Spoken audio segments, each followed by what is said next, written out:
Alors bonjour, est-ce que vous pourriez vous présenter?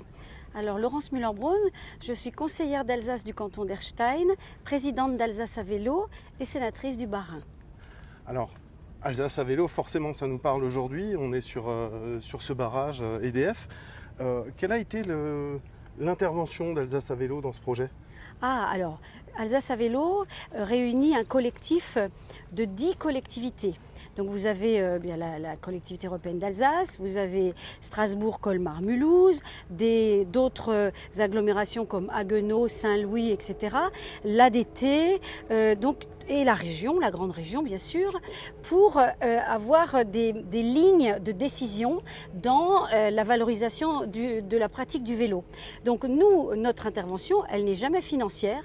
Ce qui est financier, c'est l'État, c'est la région, c'est l'Interreg, c'est l'Allemagne et la France, et puis la collectivité européenne d'Alsace. Nous, c'est les grandes lignes pour développer la pratique du vélo, surtout touristique, bien sûr, mais on intervient aussi tout ce que aujourd'hui les agglomérations veulent développer, les trajets domicile-travail, les trajets gare-travail, collège-domicile.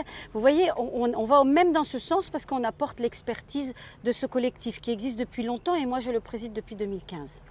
Alors, on est en plus sur un symbole ici, on traverse le Rhin et on est du coup franco-allemand. Alors c'est le seul exemple de traversée comme ça? Non, c'est pas le seul. Il y en a il y a une passerelle qui a été inaugurée il n'y a pas très longtemps dans le sud de l'Alsace, la passerelle des 3 frontières, qui est une vraie passerelle indépendante. C'est tout à fait un autre projet. Ici, en fait, on avait besoin d'un partenaire essentiel, c'est EDF, qui a réalisé des barrages sur le Rhin, qui sont des sites industriels de production d'énergie hydraulique et qui, à l'origine, on n'a pas du tout imaginé que le tourisme et que le voyage à vélo prendraient l'ampleur que ça a aujourd'hui.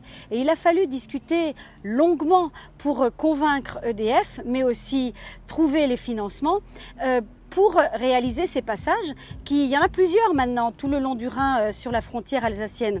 Et ici, en fait, sur le barrage de Markolsheim, il y avait ce passage, mais qui n'était pas ouvert au public. Il a été sécurisé par EDF et il va permettre donc aux Français et aux Allemands de voyager, de se promener, de profiter du vélo.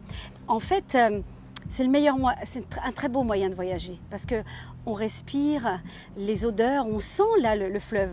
Quand vous êtes en voiture, vous ne sentez pas ça. On sent les fleuves, on sent la faune, la flore et on s'arrête, on met pied à terre. Enfin là, on a l'impression qu'on est dans le sud de la France. Il fait tellement beau aujourd'hui que franchement, le vélo, c'est le meilleur moyen de sentir l'Alsace, qui n'est pas que vigneronne. L'Alsace, elle est rhénane aussi. C'est le grand fleuve d'Europe avec de part et d'autre une nature et des habitants qui se ressemblent et une nature, on dit même la jungle rhénane. C'est pas rien parce qu'il y a une humidité que ne connaît pas le reste de l'Alsace. Donc franchement là, on a ouvert un chemin qui va être très apprécié des visiteurs d'Alsace et de l'autre bord du Rhin, du Bade-Württemberg.